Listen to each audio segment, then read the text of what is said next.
It's Open House Thursday on Your View. Welcome to the show. I am Murayo Afolabi Brown. As always, I have the ladies with me. Alaja Nima Akasha Zavira in the building. Yo. Don't let anybody upset you, Jare. How you doing? Take control of your... Okay, looking forward to tomorrow. I think the weekend, this Saturday is elections, Abby. Yes, so local government. So we'll just lock our door and sleep. So what time? It's gonna vote. I first say it's next week. Oh, it's next week. Oh, okay. I thought thought it was this Saturday. But there's a lot of campaign going on. If it's not this Saturday, I'll go and see my mom. For me, I'm going to go and vote. I have to wait for Mayoress. Yes. My darling sister. I must vote for her. I was hoping that we'll be around for her open campaign and go and join. You know, I wanted to join. So, how you doing? If you are watching, vote our friend Mayoress. Please. Those of you in Kosiketu. She's working. She has a show for she's working. I wish I knew who was coming out in Oriade. God will help us. Everything love, you're good. I'm good. Damn me! How you doing? I have to find a nickname for you. You're too fine. You're too fine not to have a nickname. Too fine. Oh, she's really? Too fine. So how you doing? I'm doing well. I just want to reflect with we parents that we should please try and teach our children anger management. I mean, a case came to me yesterday and somebody, because of a fracas, beat off somebody's ears badly, and the claim was that he swallowed the parts of the ear. Lord of Jesus. And how do you do that?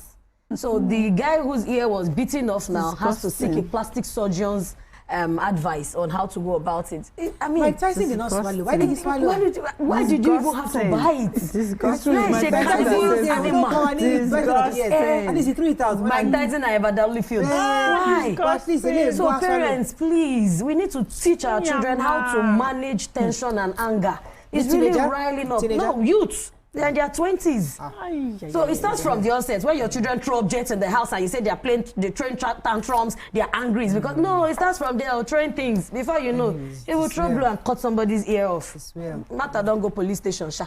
Amaka Fresh, how you doing? I'm angry because... You don't look angry, please. How do you stay fresh and look angry? Someone else angry before. That's anger. See, I'm intentional about my mental health. I don't let anything face me. Nobody can face me. But anyways, yesterday I went to pick up food somewhere. I don't understand why business owners or small business owners just think that because somebody else is doing something, you just want to pick up on that, right? There's this new trend of supermarkets not charging for nylons. And then now I went to a restaurant and they want to charge me for nylon. When there are over 100 restaurants on Lekki Phase 1, why do I have to buy food from you? Like, are you kidding? And so many people are just leaving. You can. Yes, I know that. Most restaurants will start selling. Yes. Now, but the thing is that you're not going to. It makes sense that you infuse it in your costs.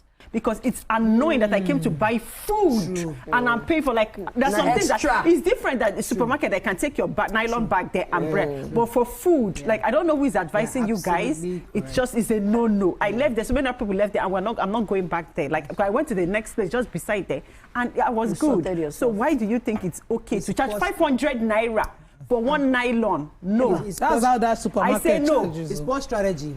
Because she's right. Very poor. Markets you can. But restaurants, just into your main. You say your me when I'm coming to patronize you, I'm paying 500 for. No. It's not you know what I'm going to do at that supermarket next time? Because I have to always stop there when I have to visit my daughter on short notice. Just leave the bag in your car. No bag. I will pack it in my hand. Yeah, sometimes I point in the car. I'm going to point in the car. I have a bag in the car. I have a bag. No, it's short notice. So anytime I have to move through Akilo, I have to find something to drop for my daughter. For supermarkets, it makes sense. You're buying a lot and stuff. But for food, doesn't make any sense. I can't eat my food and yeah. How are you, my love? I'm fine. I'm well. We're gearing up. We're prepared. Yeah. Please, maybe because I'm talking about it because now they're telling I don't want anybody doing anything. It's a quiet. Yeah, should do so that you can. I don't want surprise. They cannot do execute finish. I'm tired. Please, I want a very peaceful, quiet Sunday. Monday I will come to work and jejely mind my business. I don't want any, please. That one, they make sure you bring cake for the surprise that they are giving you. Elders don't shout. Elders are elderly. We comport ourselves. Anyhow, we're just very good. But you're basking in grace. You look good. Let's go on a very short break. When we come back, look at the front page of the paper. Stay with us. We'll be right back.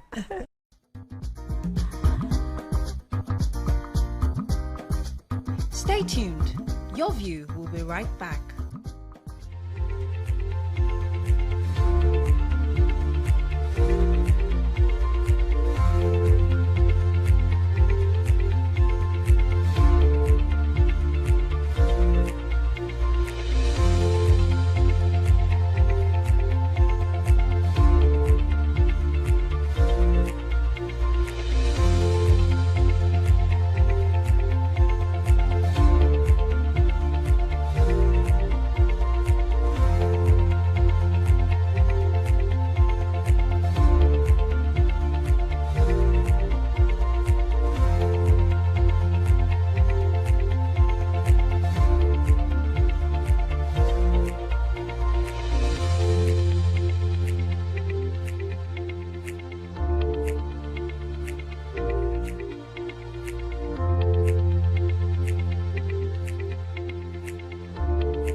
Thanks for staying with us. We're going to start with the nation. Finally, we got our papers back. Whoop, whoop. Thank you to Yesawike for allowing our papers to rest. Mark Aregbesola take over ADC, sparks chairman's anger. Nigeria United Nations Capital Development Fund to sign interest-free loans and pact. Nigerian professionals for Caribbean. Ogboji killing. Anambra, Ebonyi governments actually want perpetrators brought to justice. Let me start with the, okay, I think there's also one, yeah. Let me start with the major headline. So the biggest news in Nigeria right now is ADC. That the new party, the coalition is the African Democratic Congress. The leadership, they're the pro-Atiku Abubakar coalition, and they did their press briefing yesterday. They came out together to come from that coalition that Nigerians have been looking forward to. So the presidential candidate in the 2023 elections, Dumebi Kachukwu, resisted and rejected this coalition, saying that the pro-Atiku organizers came through the back door. So according to them, the chairman, Chief Umosu, was the chairman of ADC, and his chairmanship expired 2022.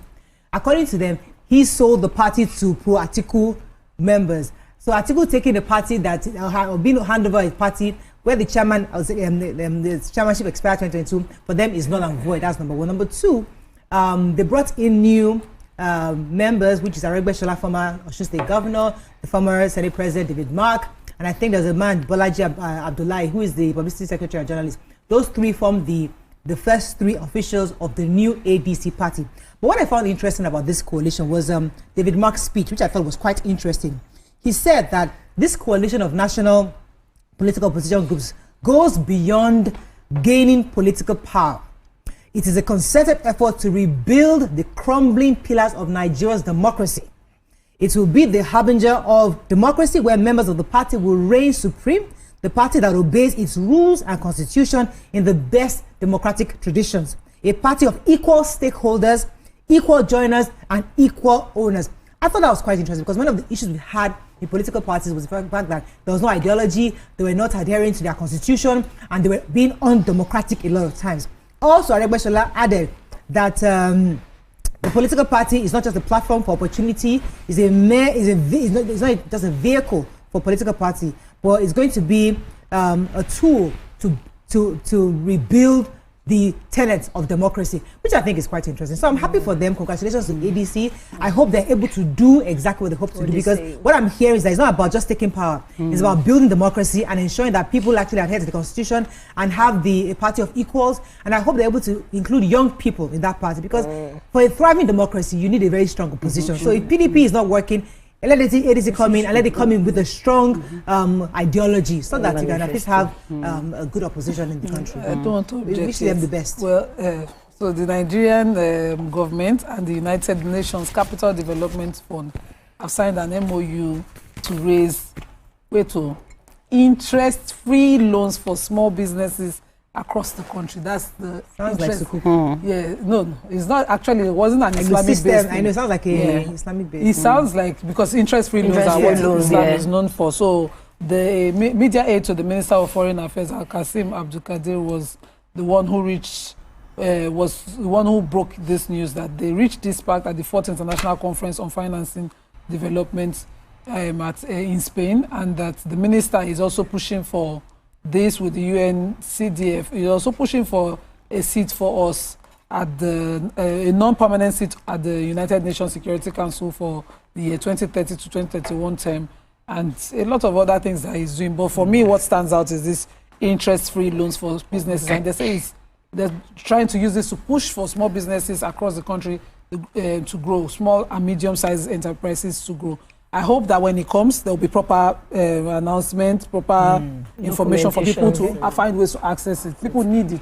I personally don't take interest-based loans. So okay, this one is about the outstanding university students to get 50 million grants, says the federal government. And the outstanding students of the public universities are to receive a 50 million venture capital grant the federal government has said. The government explained that this grant is to open the students in science, technology, engineering, mathematics, and medicine, STEM fields.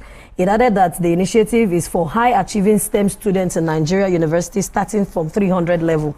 The Minister of Education, Dr. Tunji Alausa, announced this during an inauguration of the Research and Innovation Commercialization Committee, RICC. He also said that the initiative will roll out between September and October this year. He said the fund was set up through the Tertiary Education Trust Fund, TET Fund, in partnership with the Bank of Industry. The minister also pointed out that as they work, in his words, he says, as they work as a government to move the country out from a resource-based to a knowledge-based economy, we also have to work to help our students and citizens to unleash their innate capabilities. We have tens of thousands of students across our institutions who are geniuses, but they need the opportunity. So I hope that when this actually gets to the hand of the students, they judiciously use it wisely. Okay, so this is so sad because the Anambra and the Ebonyi state government yesterday condemned Monday's attack that claimed lives of over 10 persons at Orumba Star local government area. They were having their monthly meeting, and then towards when they wanted to close the meeting, some armed men came in, and then they asked them that who is Augustine. They said that they're just here having their meeting. They said no, that everybody should lie down and that they should tell them who Augustine was. One of the men that survived the massacre said that they asked him, and he told them that he didn't know who Augustine was. They shot him point blank. Yes. And then they said they are going to kill everybody there if they don't point out who Augustine was. Finally, he pointed out who Augustine was. They brought out Augustine, shot him there, and then shot the guy again that they shot earlier on, and then killed 10 people point blank at the meeting. Oh. So the governor of Ebonyi State and Governor Nwifuru and the Governor Soludo, because it's Ebonyi and Anambra State meeting, they had said that that this defies reason and logic, that a group of people can do this kind of thing, that the police should do everything in their power to fish out the perpetrators of this crime. So my heart goes out to the families of these people that lost their loved ones, that there's no reason. You were just on your own, minding your business, doing your own thing, and this happened. Our heartfelt condolences goes out to your family. So rest in peace. Amen. Let's go on a very short break. When we come back, we continue with our review. Stay with us. We'll be right back.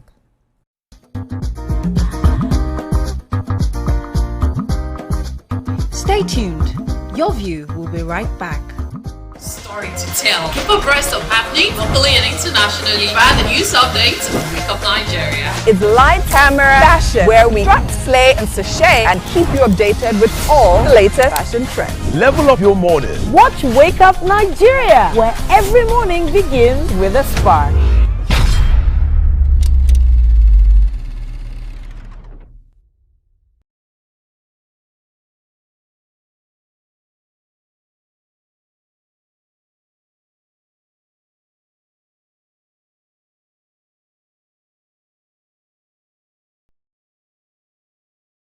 Good for soups, stews, and jollof. Terra.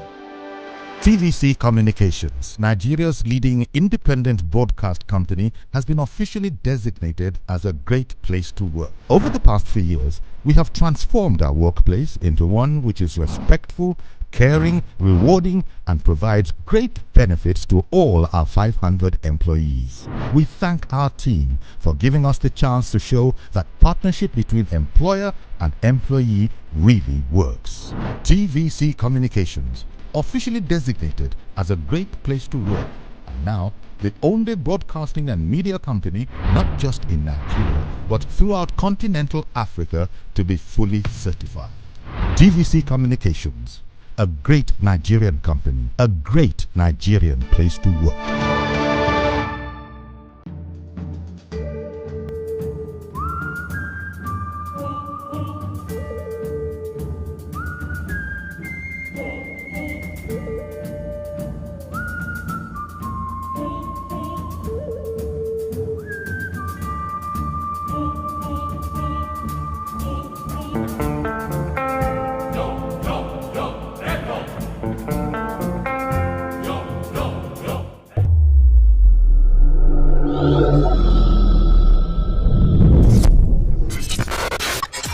Do you think you can outplay me in this game of wits and knowledge?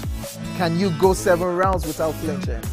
I meant, answering 7 questions correctly. How well can you hold your liquor?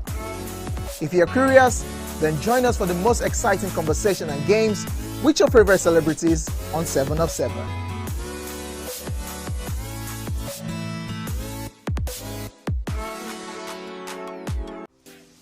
Welcome to Pure Entertainment. What would you like to order from our menu today? We have the regular. So let me go and look for my jam results. My 280 was 320. I suppose don't be one medical. At this point, I contest my jam results. I want to close the show. I can go. I can. That's all we can take. Ejeki, close the show. Ladies and gentlemen, number 1 unavailable by Davido featuring Musa Keys. We also have today's chef special. Yo, shine, shine, shine, shiny, yeah. Say recap done, and it's time for number 1 on the countdown. The ADC, I wanted to just do a few roll call for Nigerians to know some of the members of the new coalition party opposition. With Atiku Abubakar, obviously you have Peter Obi and Dati Baba Ahmed. You have Aminu Tambuwal, Lai Moke, Babashir Alawal, some of the other people, Rotimi Amechi, Aregbesola, Rauf Aregbesola, Malam Nasir El Rufai, General Tunde Ogbeha. Let's find a few names that are very familiar. Emeka Ihedioha, Miss Loretta Onoche, we have Dele Momodu, we have Professor Osereme Osumbo, and quite a number of others. So these are members of the ADC, and as I said, in the coming weeks, we will see their direction, manifesto, and plans for 2027. Okay, I have the one. The Lagos State Police Commissioner says that the police has recovered 32 stolen exotic cars and they have nabbed 23 cultists. The Lagos State Police Command says they recovered 32 exotic vehicles allegedly stolen from different parts of the country, including some snatched at gunpoint and transported to Lagos for resale. The Commissioner of Police, Olorun Dare Jimo, while parading the recovered vehicles before journalists at the Ikeja Command, said that some of the cars were stolen from different places where they were parked around the state, while others were diverted by drivers hired by unsuspecting owners. He also mentioned that some of these vehicles, some of these vehicles are valued at hundreds of millions of naira. The suspects include rogue drivers, advanced free fraud syndicates, and cross-border smuggling gangs. The vehicles were intercepted in Lagos while being routed towards the international borders for illegal exports. He also said that, in his words, as I speak to you, Lagos remains safe and secure. No incident of armed robbery has been recorded under my watch. We are ready to act on credible intelligence and ensure all criminals are flushed out. He also declared that the state was no longer a haven for criminals, said that the command has arrested 23 suspected cultists as part of an intensified crackdown on cult-related violence. So he says that he found out that they had possessions of dangerous weapons, including fabricated arms and imitation pistols resembling Beretta and Browning headguns. So the police is still saying, if you see something, say something. They are always going to act on credible information. Okay, so I have the House of Reps members moving for emergency relief for the Niger State and Kwara State flood victims. So a matter of urgent public importance was motion of urgent public importance was moved by Joshua Aodugana, Honorable Joshua Aodugana of PDP Niger State, and Saba Umaru of PDP Kwara State. Both of them moved this motion of urgent emergency on the floor of the House, seeking relief for the residents of Mokwa in Niger State and parts of Edu local government area in Kwara State who were victims of flood. According to this honorable, about 500 confirmed deaths from this flood alone, and 600 people are still missing, and some of them presumed dead. At least 200 others were injured, and over 4,000 houses were destroyed from the flood that happened on May 28 to May 20, to the early hours of May 29 rain. And they also commended the President Bola Ahmed Tinubu for donating 2 billion naira through the Vice President to help relief in this. And also they commended the Governor of Niger State who donated 1 billion and other non-governmental organizations who donated. They are asking that the federal government, through NEMA, provide immediate emergency support and relief materials, including water, purification equipment to prevent disease outbreak. But if they say they donate, who receive?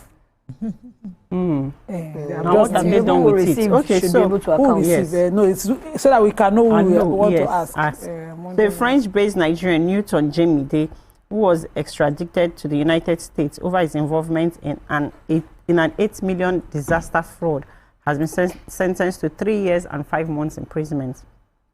Jemide was sentenced on Tuesday by Judge Deborah of a U.S. District Court. So what Jemide had done was that he had fraudulently obtained federal grants meant for vulnerable U.S. citizens. Yes, so they had opened and stolen people's identities and opened a green dot account. And this was meant for the victims of the wildfires between 2016 and 2017. So they had used other people to perpetrate the crime. And then they would tell you, so they sent the money to people's different debit cards. And then they'll tell you, they'll give you the information and tell you to withdraw the money for a commission because they were trying to hide that. But unfortunately for them, they traced them, they found the perpetrators of the crime, and justice has been served. Okay, moving on to Vanguard 2027, we talked about that already. Hunger, inflation, fueling insecurity, Methodist prelate tells Tinubu. Said it to CBN. The policies have improved economy. Man to DGFG, sell Warri and Port Harcourt refineries, others now. Review 2025 budget, IMF tells federal government. Okay, which story? I have the story that says the court threw out Mohbad's father's suit against Naira Marley and Sam Larry because the coroner inquest is still ongoing and there has been divides a lot of fractions. The Lagos State High Court, sitting yesterday in Ikeja, dismissed an application by Mr. Joseph Aloba, the father of late singer Ileriolu Aloba, popularly known as Mohbad. Aloba had sought to quash the legal advice that exonerated music label owners as Fashola, aka Naira Marley, and promoter Samson Balogun, aka Sam Larry, from any involvement in Mohbad's death. Aloba filed the application through his lead counsel, Dr. Wahab Shitu San, on behalf of the family with the Attorney General of Lagos State and the Director of the Public Prosecutions, DPP, listed as respondents. But while dismissing the Aloba's application, Justice Taiwo Latoku, in her judgment, held that the powers of the Attorney General of Lagos State to prosecute or not to prosecute were absolute and could not be questioned.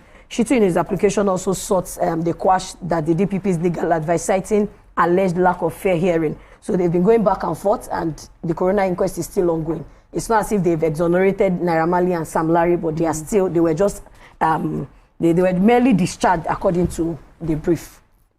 Okay, so I have the man, that's the Manufacturers Association of Nigeria, the DG, Ajayi Kadiri, as well as other players in the sector, asking that the federal government hands off all 4 refineries that we have, that is government owned in the country, saying that it's been a drain on the economy. With a new $3 billion, what's it called, repair fund, management fund to upgrade or repair it. He said, no, we cannot continue to make kobo and spend nairas, or dollars repairing these refineries. And so he was quoted to have said that the government should hands off and leave it and hand it over, privatize it completely, totally. We'll follow the news. Okay, so the Senate has commended the Central Bank of Nigeria, CBN, for encouraging developments in Nigerian financial and monetary landscape within the last 6 months. Speaking yesterday in Abuja during a statutory engagement with the governor of the Apex Bank, Mr. Kadoso, chairman of the Senate Committee on Banking, Insurance and Other Financial Institutions, Senator Abiru, said that the engagement became important for the promotion of transparency, adherence to statutory mandates, and effective policy communication. The committee also acknowledges the CBN's recent limited but flexible regulatory forbearance, which granted to deposit money banks as part of its support for the ongoing capitalization exercise. They said that this policy, while carefully crafted to avoid systematic risk, reflects a pragmatic approach by the bank to ease transitional burdens on financial institutions. Okay. Who has the man story? I think I have that. The Manufacturers Association of Nigeria has said that the Port Harcourt, Warri, and Kaduna refineries were a drain in Nigeria's economy, calling for the federal government to sell it completely. It comes as crude refiners and marketers advised the government to sell the refineries as a scrap and use the proceeds to fund modular refineries because they've now become a burden and a liability to the government.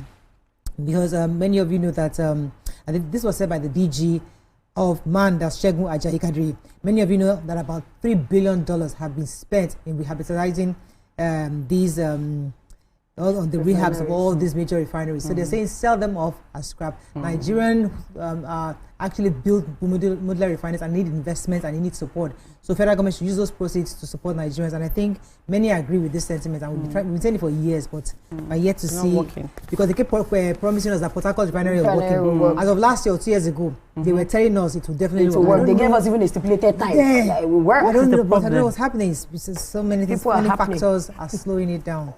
We have to know a final paper, the Nigerian Tribune, PDP, APC, bigwigs take over ADC. Constitution review, reps receive 46. States, 117 local governments creation bill. Supreme Court reverses judgment in Edo governorship election case. Mokwa floor 500 confirmed dead and over 600 still missing, says reps. And 47% of Northwest lacks access to financial services, says minister. Okay, which story are we taking here? I took the 47% of Northwest lacks access of financial services.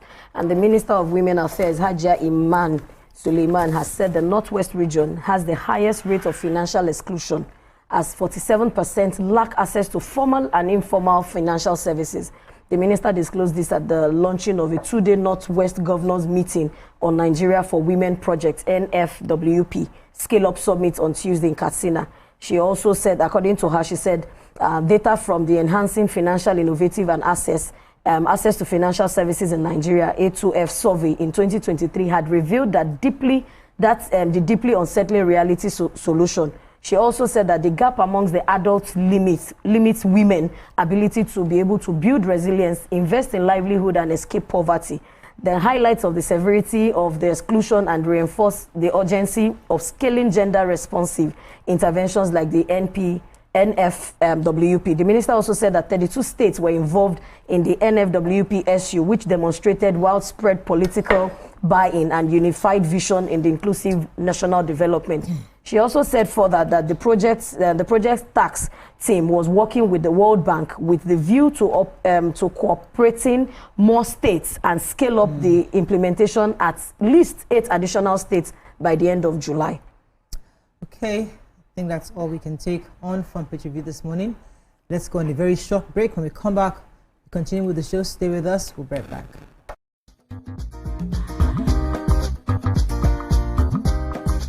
Stay tuned.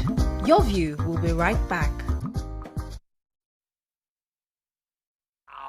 One of Nigeria's hottest artists right now, his name is Rema, and this one is called Charm. Check it out. Another.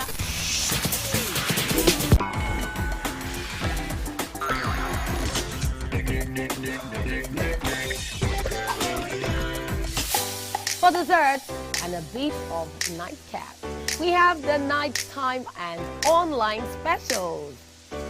I want to start the gym, yeah? But do you know one thing that's actually keeping me back? You should start the gym, though. You're getting fat. Cricket. She says she does pole dancing to empower women. What's the difference? There's a difference. That's what I'm saying. So pole dancer, you're already almost naked. You're already almost naked. No, it's the empowerment for me. Sex can make your relationship better. No. Sex can never be overrated. It is needed. Especially when it's good sex too. Almost every guy has been with somebody's girlfriend. But they are for all of us now. This is. That's why you're still single. I would not agree or disagree with that because I don't want to get into trouble. I have a home to go to. Your next question. Oh, you ready to fail? Who is the better? You scissors. What is his name? That woman. Damn! Yeah, today we'll go here. Hey. Let's catch up now. I'm sure we've been able to satisfy your cravings, yeah? Stay good.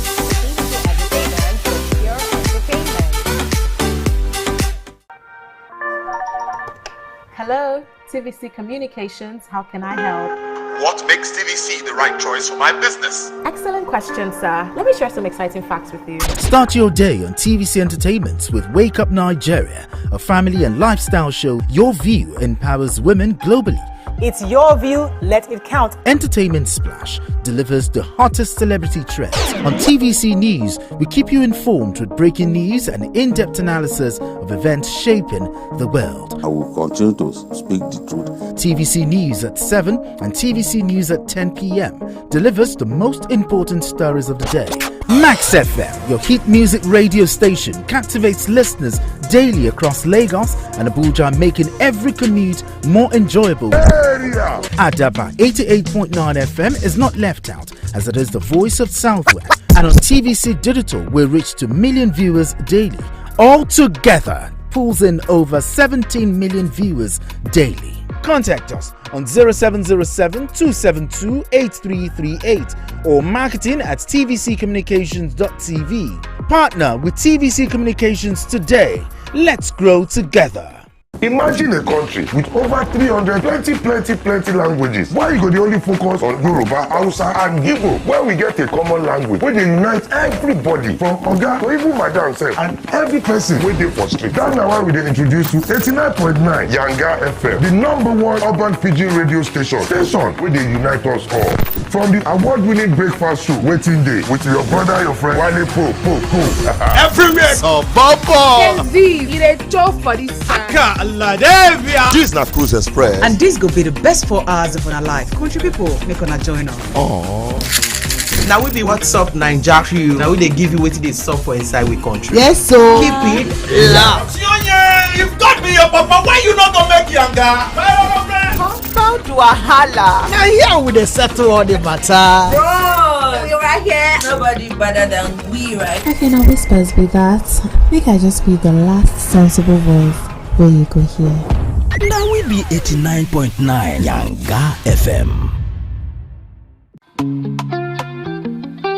Get ready to step into the heartbeat of your city like never before. Welcome to Events Diary, where every moment is a celebration. From the electric energy of Owambe extravaganza to the richness of our culture to the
Thanks for staying with us. So as we step into this beautiful month called July, it's the second half of the year. We are the launchers of the second half of the year, just because of my birthday. Anyway, as we launch into this July, many of us are reflecting on our goals between January to June.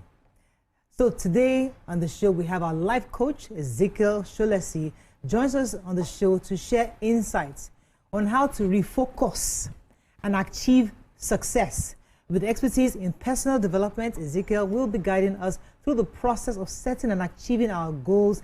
In this interview, we'll explore practical strategies for overcoming obstacles and staying motivated. Ezekiel will share valuable tips on how to create a roadmap to success, maintaining momentum throughout the year. Please welcome with us Mr. Ezekiel Sholesi in the building. Good to have you on the show. It's great to be here again. So, we like bringing people like you, because when we start the second half of the year, sometimes many of us feel like overwhelmed because we started the year with high hopes. There's something we wanted to do. It's half year. We're thinking, okay, have we done anything? Where are we? Can we really make it to the end of the year? So we're trying to refocus. So we need your help to guide our thinking. In your view, at half year, what should we be thinking right now? Doing right now?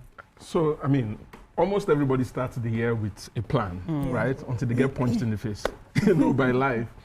And so one of the first things that I like to get people to do, say in July, and they feel like they haven't achieved much in the year, is to take responsibility. Because if it's somebody else's fault and you can't control the person, then you can't do anything about it, right? If it's the country's fault, right? If it's the president's fault, if it's your parents' fault, if it's your spouse's fault, because everything that is happening in our life is something that we have done or we have allowed. Okay. Right? So you either have done something or you have allowed something, right? So it's important that the first thing you want to do is that you want to say, look, this thing is my fault. Right? It hurts at the beginning, but it could liberate when you say, it's my fault, but what's going to happen next is also my fault, right? So I could do something about it, right? So that's the first thing that people need to do. And it's the hardest thing to do because most of the time, we come up with excuses, reasons why, and very, very reasonable reasons, right? It's easy for somebody to say that, my life isn't the way it should be because fuel price went up to 900. And it's true that fuel price went up to 900. But is there a possibility that I could have found a way to still achieve my goals, right? Because I tell people when things get tough, you don't change the goal, you change the plan. Most people change the goal. That's true. Right? But you don't change the goal, you change the plan. You say, okay, I want to get, it's like when you're coming to VI, right? And you hit an Oroshoki and then there's traffic. If it's blocked, you find another way. You don't decide and say, I'm not going again. Yes. Especially if somebody has 2 billion naira waiting for you on the island. So how can individuals identify their core values and priorities to enable them set meaningful goals? Because sometimes you just want to set a goal, maybe because the next person is doing it, or because you just wake up and feel like this is trending, and then you don't. It's not really who you are, and you won't stay the course. So how can people identify their core values to enable them set goals that they can sustain over time? So anybody who's as old as 10 years old already has core values, right? Because most people think that core values is is just something that you decide. No, it's something that you first observe, right? What kind of person am I, right? And you have to set goals that align with with your highest self. Now, someone could say, oh, I'm a kind of person that is lazy. That's not what we're talking about. We're talking about your higher self. We're talking about, I love to help people. Okay, let me set goals that put me in contact with people. Let me set goals that help me achieve more. But the most important thing, like you said, which is people just set goals because they see other people doing it, right? You want to live your own life, right? Nobody is running the same track. Right, even twins from the same family, from the same parents, from the same womb, in fact, would have, even if they made the same choices, their life would turn out differently. So everybody is different, and the first thing you want to do is to ensure that you're running your own script, you're living your own life. These goals are things that you want. Now, it's not entirely bad to start out copying somebody else. But as you get older, you want to choose your own life, right? You want what you truly want, not what you see other people, want around you. Okay, let me ask. At this point, when you sit and you do a self-reflection, what exactly does self-reflection do to people in achieving success? How can we incorporate self-reflection, self-assessment into our daily lives to get to this point of taking responsibility? Fantastic. So usually, when people are self-reflecting, there are 3 things I usually ask them to do. The first is, no matter how bad your life is, something is working, right? Something is working. I mean, if anybody says nothing is working, it's because they are not observant enough, right? Something is working in your life, right? And so, or you run a business, something is working in your business. If you have one person that has bought, something has worked. So the question is, why did it work? How can it work again? How can I get it to work a lot better, right? So that's really the place to start, because most of the time, if you don't start that way, you're looking for all these other strategies and all these other things, and things take time to work, right? And that's the reason most people don't achieve much. They're always looking for the new strategy to implement. You taught us that the last time. Yeah. You find that, so if you make one sale, that strategy you used, replicate it. Yes. Don't start looking for other additional strategies. Exactly. I remember you said that. Yeah. So you now find a way to sustain that and build on that one thing. But what I'm adding to that now is you need to ask, why did it work? So for example, if I'm selling umbrellas in traffic, right, and somebody buys, why? Is it because we're in rainy season and there's the possibility of it? So I know, okay, in rainy season I should sell umbrellas. You know, if it's not rainy season, it won't work. So you want to find out why did it work, right? Find out what's working, find out why he worked and how we could work again.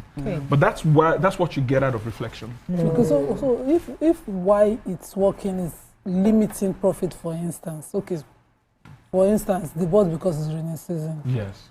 And you're off rainy season, you actually want to make money. What do you then do to continue to gain sales? So then we ask, what are they going to buy in dry season? Right? Because so if then we you then change. Exactly. Because if we didn't think about it, we would be selling umbrellas in dry season. I would be wondering why God's favor is not on our lives. Right?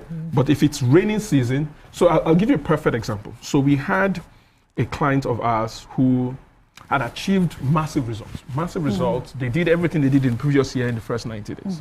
So when he sent me the message, it was over 2.3 billion. When he sent me the message, he said, oh, this is what we did this year and so far, and it's so amazing, but we're bracing up for the rainy season.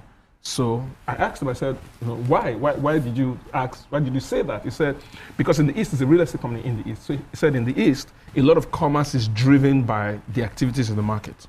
And in rainy season, the activities in the market is reduced, right? Because not a lot of people come to the market, so not a lot of people buy. So they generally experience significantly low sales in rainy season. So I said, okay, that's reasonable. So how can we experience high sales in rainy season?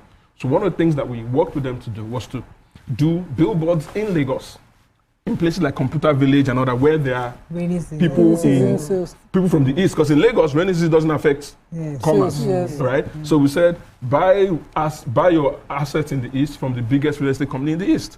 So now Lagos is now people in Lagos, because the reason why they thought it would generate low sales is because they are only focused on the people in the East. But now they can focus on people in other places to whom rain doesn't affect. And then get business to happen where it is. So that's the point. So that's the point of observing. When you observe, you can say, okay, if rainy season affects this, does it affect it in Lagos? Does it affect it using the umbrella example, so you don't have to change from umbrella to maybe fans. For instance, you don't actually have to change your product. You can still you can find where the product can be applicable. No, so if it's in dry season, rather than sell hand fans, you can actually find a way to sell your umbrellas at parties as souvenirs. Well, you can sell it as souvenirs because people buy it. Because we have little time, I wanted to just get as many questions as possible because there's the issue of the staying power and staying motivated. Because there's this saying that I always that I put in my head that if the project doesn't scare you, then it's not big enough.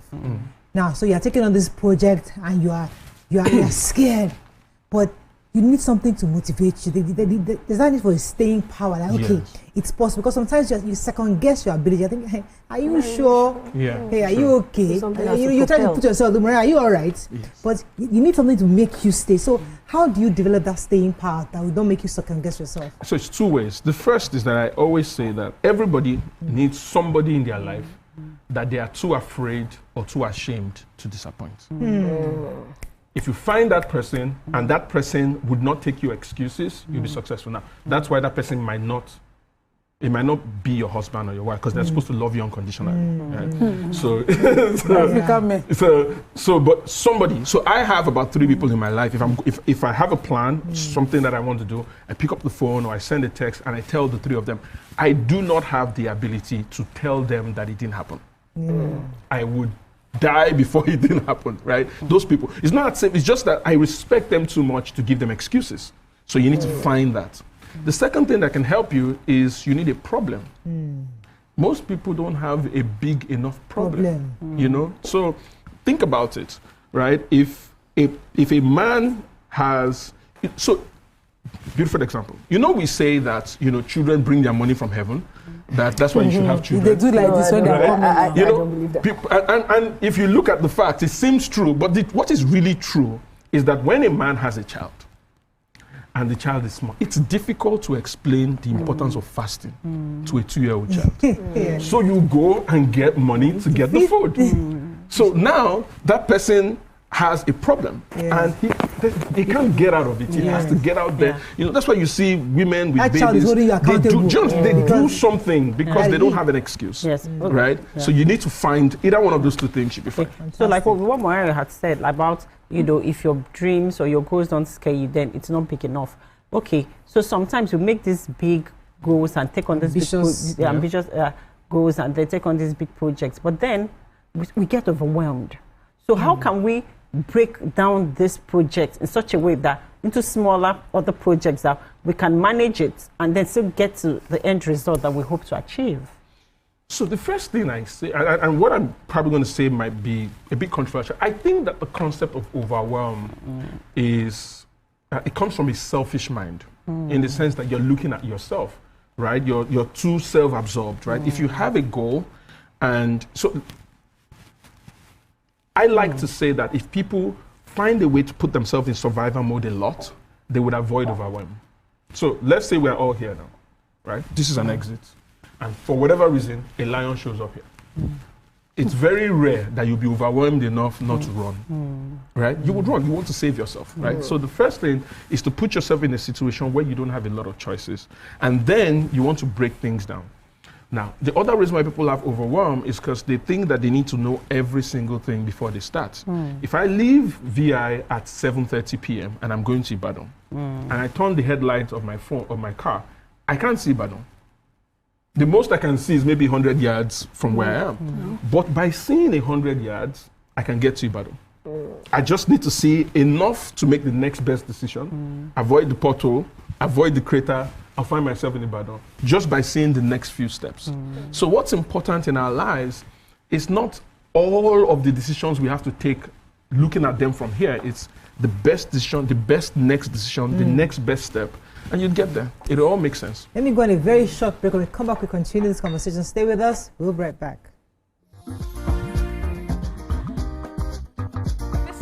Of corporate gatherings. Event Diary is your VIP pass to the hottest gatherings in Nigeria. And guess what? I'll be your guide, your style icon. Each week, join me as I transform from traditional chic to corporate sleek. Whether it's a birthday bash or a high-profile gala, you won't just see it. You'll feel like you're right there with me. Aww. From meetings to evening soirees, I'll be there. Or to the trendiest street festivals, or to music concerts, Events Diary has something for everyone. So join me as we explore the vibrant tapestry of Nigerian scene, one event at a time. Good morning, Marina Station and all the passengers.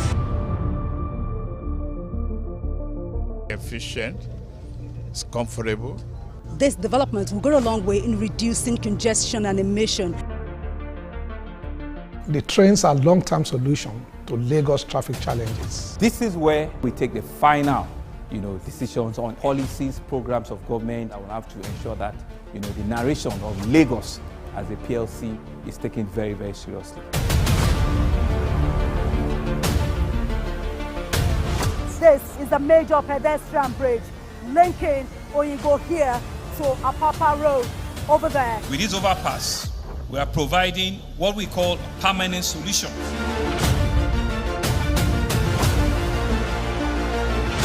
This place is one of the most dangerous areas at the biosecurity environment. This can go into the news and every crumbs of your neighborhood. Our goal is to remain as Africa's model megacity, to move our GDP from the 5-6 position to the 3rd position, and we believe it's achievable with all the commitments we have. Explore the city of Lagos, where dreams are made and possibilities are endless. I'm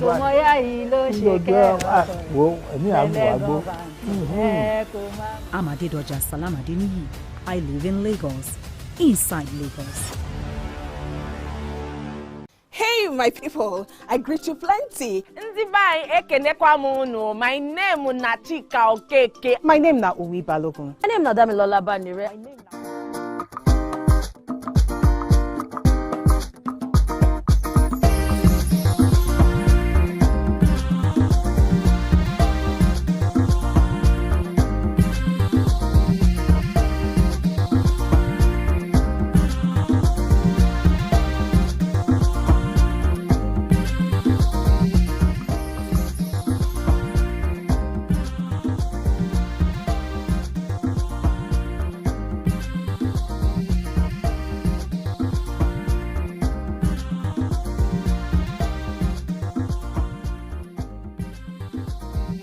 Thanks for staying with us. We still have Ezekiel Shulesi here with us. Damina had a question. I really want to ask, in all of this that we find ourselves in the quagmire, ups and downs, how can somebody actually, an individual, prioritize self-care and well-being while working towards their goals? If you take somebody like Amaka, she's fresh, she wants to remain fresh. So how can Amaka prioritize? How can I prioritize my self-being, my well-being, my own personal self-care while I'm still chasing at these goals and not lose myself? So it depends on what the definition of self-care is. Because the idea that I get when people talk about self-care is, they want soft life. They want to sit down and be taken care of, right? I mean, if you're married to a billionaire or your father is a billionaire, maybe that can work, right? But the reality is human beings are designed to prioritize growth. And you see, growth comes, there's times in growth where you would not be able to balance ambition and self-care, where you would have to pick one. And there are times in which you would have to pick the self-care and take the time and chill, right? In fact, I believe that everybody in the space of 1 year should have 2 bursts of energy for 90 days each, right? So, for example, in our community, in January to March, we want people working like they're crazy. From August till October, we want people working like they're crazy. They can rest in between. Because the point is, if you don't do that, if you only do what you're comfortable doing, you would never really grow. But the real problem is that the world is getting worse. Life is getting more expensive. Earning the same money you were earning last year is regression. It's not stagnation. You're not stagnant. You are going back because inflation is eating up your life. So I suggest that you decide that there are 2 spells of time in the course of the year that you'll be extremely uncomfortable and you would pursue growth, right? As opposed to just comfort and just chill and all that. No, nobody, I know people like to talk about, smart work and, it's better than hard work. But have you noticed that the people who preach the gospel of smart work are working really hard at telling us to work smart. Preach that right? So that you can't do anything substantial without hard work. And it doesn't have to be all year round, but at least you should have 2 spells of high energy work every single year, where you would prioritize growth ahead of looking good, right? And then when you hit a milestone, then you can come back and become the fine. Pamper yourself. Yeah, pamper yourself. Celebrate yourself every single time. Like I have a ritual every single month. If I scale through that month and I've paid salaries and everything, I go somewhere and I take care of myself because I cannot come and keep myself. My wife knows every single time. Once I finish paying salary, I'll say, me too, because it's the entrepreneur that eats last. Sometimes when you finish paying salary, it's not enough to take care of yourself. But when it's enough, you're going to do something nice for yourself. But the rest of the month, I'm a bricklayer. Okay, so does it even bother you? Because it pains me that, most of these things we're learning now, we should have, started life with them. They are supposed to be things that were taught, at least from secondary school up, or this entire... How do you think this can be brought into curriculum early enough? You need individuals... So you have to do something. Serious, can't have it. Constantly life teach you.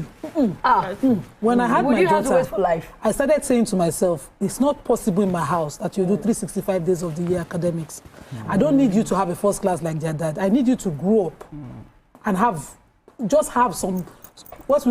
They call it streets, but it's not streets. As in cottage, and life, some academically, how they teach. Even all of us is how to be book smart. Yes. So we need individuals who know these things early. Yes. You need it to go into life. Maybe let's answer because of time. So first things first, the answer to that question is above my pay grade. Right? But what I know is that you could do it personally. So for example, I and my wife decided before our kids were born, that we would read to them every night. Wow. In fact, we're reading to them every night before they were even born. What kind of books? Story books? Yeah, story books, adventure books, business books, right? So now I have a 9-year-old that averages 3 books a week. He reads 3 books a week, right?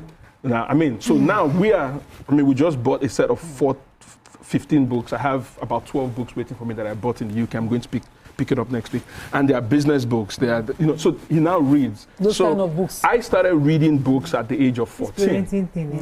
He started reading at the age of 6. I don't even finish. I probably do a book, 2 books a month. He already does 3 books a week. And I'm talking about books that are 200 pages long, right? So that's how you start. So when you equip somebody like that, he would have a completely different life going forward. So it's better to start it on a family level than to be waiting for the government, for the Senate to pass something and all that. But I want to add to that. So, okay, now we've started. How do we now maintain it? Sustenance, because I'm the child that I would read a book a day. I would read 10 books in a week. I'm constantly reading. But then now, I have almost 50 books and no time to read. And I've not touched. I even have books by my bedside. That's your choice now. No, so that I'll be seeing it. But there's no time, Mariah. By the time I work, I get back home late. As in, I don't have the time to sustain that. So how do people sustain the goals? So it's 2 things. 1, you schedule it. 2, you probably want to try a lot of audiobooks. So we live in Lagos. We live in Lagos. So let me tell you why it's important. We live in Lagos, and if you live in Lagos, we have been gifted with traffic. It's a blessing, right? Please stop giving us that name. We don't want that name again. Lagos doesn't have traffic again. But here's the thing. When you are young and you are in school, you read to recollect. When you're older, you read to make decisions. And so when you use, so people say, I don't have time to listen to audiobook because I'm cooking. I say, look, play it while you're cooking.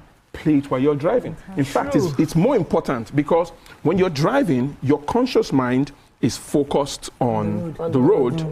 Your subconscious mind is opened. The book goes straight in. Have you noticed that you're driving one day and a song is playing on the radio that you did not learn, but you know the song? And you sing it all day. Right? You know the song. You know the song because the song plays on the radio. You think you're not listening, but you know it. The same way the song gets in is the same way audiobooks go in. But what's better is that it goes straight into your subconscious and affects your decisions, improves your decisions. So audiobooks. You solved all my problems today. I'm telling you. So audiobooks. So if you're older, you have a busy life, just turn all of the time you're driving into learning, right? So download any of these apps. Because all these are inflexible. I always want to go. No, audiobooks are perfect for working people. Does audiobook also work with children in the case of attention span? And so for my son now, for my boys now, we don't do audiobooks yet for them. No, they listen to while they're in the car. Because, at the beginning, you want them to learn to concentrate, right? So, and what are they thinking about? Are they paying bills? So let them focus. We have to end, but thank you. You always drop some really important gems for us. Thank you very much. Thank you. Everybody has listened to you, taking something. Hopefully, the next 6 months, we'll get some real results. I will bring you back again to help us. Thank you so much. It was a pleasure having you. Yes, madam. Let's go in a very short break. When we come back, it's Thursday. We'd like to gist today. When we come back, we have one hot gist for you. Stay with us. We'll be right back.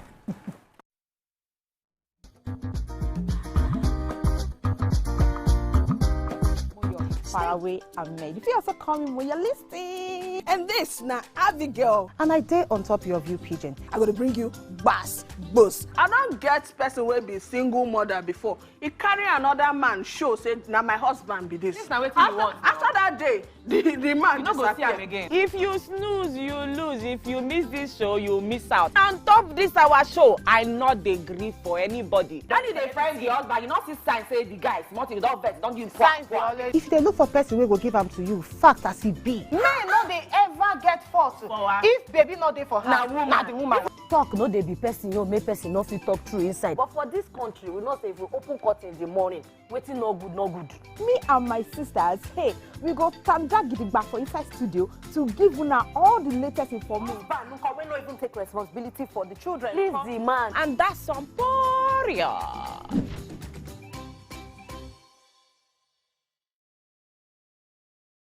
I'm Miriam Lunge. I'm a passionate environment advocate and a published author.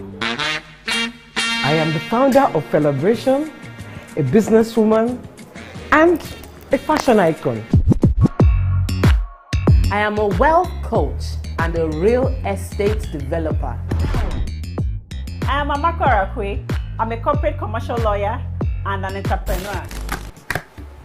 Barkamu da warhaka. I am Ramatu Shehu Oyibo, an entrepreneur and a business coach. I am the voice of an average Muslim woman, an hijabite, and a lawyer. I I am a polymath and a serial entrepreneur. I am Murayo Afolabi Brown, Managing Director, TVC Entertainment. I'm a media consultant, producer, and broadcaster. The ladies of Your View are made of women from different professions, tribes, cultures, and religion. Join us every Monday to Friday as we share our views on topical and social issues. Brand new studio, brand new set, a new face, but still your favorite breakfast show, Wake Up Nigeria. It's a fresh new energy, new vibe. You smell that? Now that's the smell of tasty, tantalizing food from our various chefs.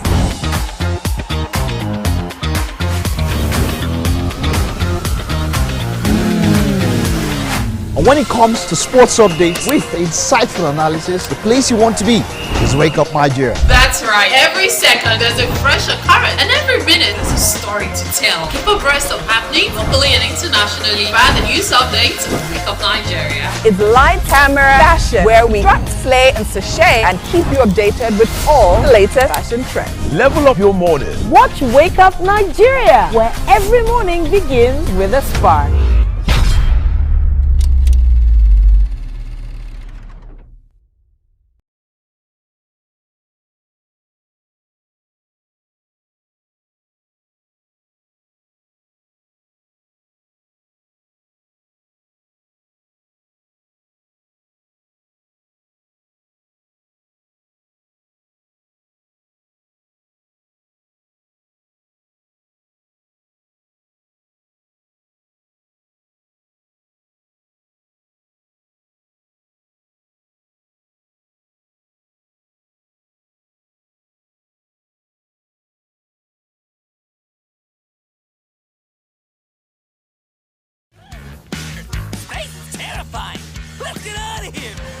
Hey Nick fam! Remember, Nick on TVC is your one-stop for engaging children's shows like El Tigre, Paw Patrol, SpongeBob SquarePants, Kung Fu Panda, and lots more to keep the kids glued to their screens.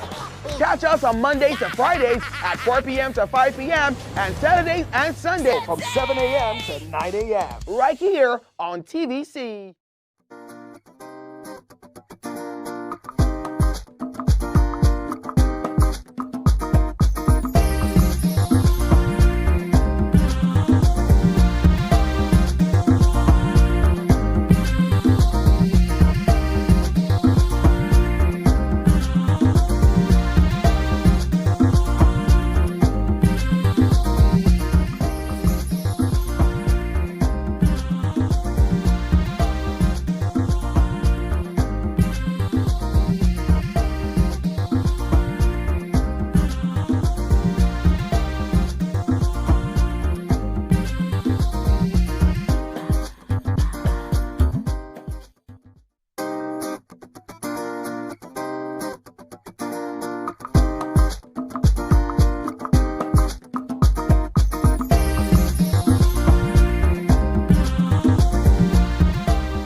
Thanks for staying with us. So it's Thursday and we love talking about family, relationships, and mothers and all works.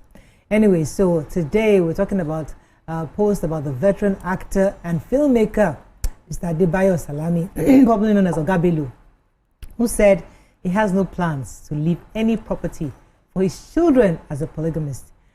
In an exclusive interview with the Nigerian Tribune, he said, and I quote, "By the time I met myself as a polygamist," he met himself, oh wow, "I've had it in mind that I don't want to leave any properties for my children."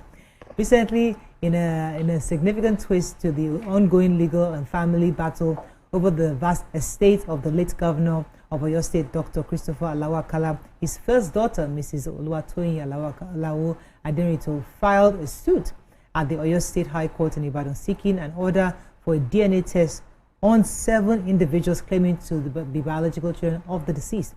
Also, very recently, Olalekan Abiola, one of the children of the late business mogul and politician Chief M.K. Abiola, claimed that 66 of Abiola's children failed the DNA test in what has been described as a keenly contested battle over inheritance. Now, today on the show, we'd like to know where you stand on the issue of inheritance, how compulsory it is, especially because the Bible says that he that doesn't leave an inheritance for his children, that the Bible says that we must leave inheritance for our children's children. That's the instruction we're given in the Bible. So what are your thoughts on this? The examples shared, is inheritance truly worth the battle or the hassle? You can join the conversation 021-635-201, 090-241-63440.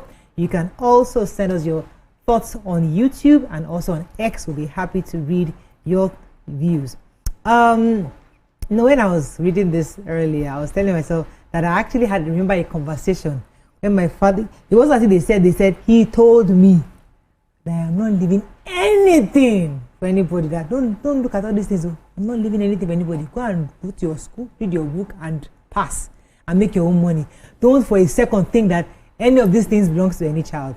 That he is going to die with whatever it is he worked for. And I used to think, for me, it was a push for me that there's nothing waiting for me. In fact, even after he passed, there was no tussle because he didn't even care, because our own was to focus on what we have. So, especially when you hear somebody say that, especially Ogabelo saying that in the interview, but there's some families that see inheritance. Just suppose that with families who see inheritance as a crucial part of having ownership of your family structure and legacy. What do you think? Do you think it's still relevant today? Should we still make inheritance an important part of our modern day society? Who would like to go first? Okay, so like how when we talk about inheritance, everybody looks at it from the perspective of, that your father or your mother is leaving money for you to come and chop and then have a soft life, right? But that's not how I see inheritance, and that's not how I've been brought up to see inheritance. Why? Because you can only create generational wealth by leaving inheritance, right? And when I mean by leaving inheritance, in that sense, is that, for example, you own a family business, you own a business, or your family is known for something. There are people that they've been goldsmiths. Like growing up, because I come from a royal family, we had a goldsmith. So you find out that this goldsmith, after this goldsmith, the children take over. You find out that this craft has been in that family for generations. That's an inheritance. Do you understand? Because we need to have a mindset shift from what inheritance actually means. Because Nigerians, we say inheritance as they left plenty money, will now chop it, will now go and buy cars, have soft life. No. If you start looking at inheritance from building generational wealth, you look at the Roman empires, look at all the empires around the world, have they sustained the family name, that wherever you hear that name in the world for generations, it opens doors, it creates access. Most of those names might not have the finance backing it, but because they've been known for something, they have solid names. That's inheritance, that's generational wealth. So first of all, we need to take shift our mind from certain things. Yes, first. Because before I get your introductory thoughts, because based on the reference we're using, so imagine an Ogabelo had built a salami school for media, or for acting, or theater arts, right? Now, that for him is a legacy that, even though he might not make a lot of money, but it is an institution that all his children can benefit from. So it's a legacy, it's an inheritance. It's not about having money that they're taking exchange shares. It's that you have something that forever and ever, the children know that this is my father created this academy for us who are in the media industry to excel in. Okay, let me come to you then. What are your thoughts? I think that, it depends on the parties that are also involved. Inheritance doesn't always mean that there should be tussle. But if your bed is not laid appropriately, that's how you will lie on it. Inheritance, to me, I also think that because my father, not even we want fight for, we already don't know. So everybody is doing their bits, moving up, and at least what he didn't leave for us. Maybe if we decide, we can leave for our children. But now, what are values and morals that you have left for these children? Because sometimes it's like, even from a unified family, of a nuclear family, you find out that the children of the same mother and the same father, not even stepmother, stepfather now, are the ones fighting each other over what daddy left, what is supposed to be accrued to me and all of that. Maybe we should just demystify a bit and break it down. That to what end does it serve us? Yes, at some point I believe that inheritance can be a cushion into this harsh life. Like, if you know that, there's maybe 1 million, 2 million coming from some inheritance, and you know that you can actually build on it. other than wanting to start from afresh. Sometimes it feels like, did these people bring me into this world to suffer? Why would they have brought me and just left me in the wild? Because we've seen other children enjoy that softness, the people who know. You know, our people would also say the person who waits for inheritance is also waiting for penury. The way Yoruba say. But on this other hand now, if you look at inheritance, I feel that family discord will continue to play a huge role in inheritance, especially the parents who know that they've seen the pattern of the children. When I leave, there's a possibility of chaos erupting. I know of a friend's uncle who sold everything he had, shared the money amongst his 2 wives and 7 children, and told them that is the total of what I have, minus this house I live in. And this house, when I die, they will sell it. There's been a will. They will sell it and take the money to how I've shared it. Wow. You understand? So for them, it was that, oh, really? It's time to sit tight. Nobody has anything. Now, I will trickle it back to my grandfather. A few weeks ago, my mother traveled to her father's inheritance. That's somewhere in Elisha. He has palm trees where they bring palm oil and all of that. And I remember that because my mom, her mother has all girls, 2 of which are late.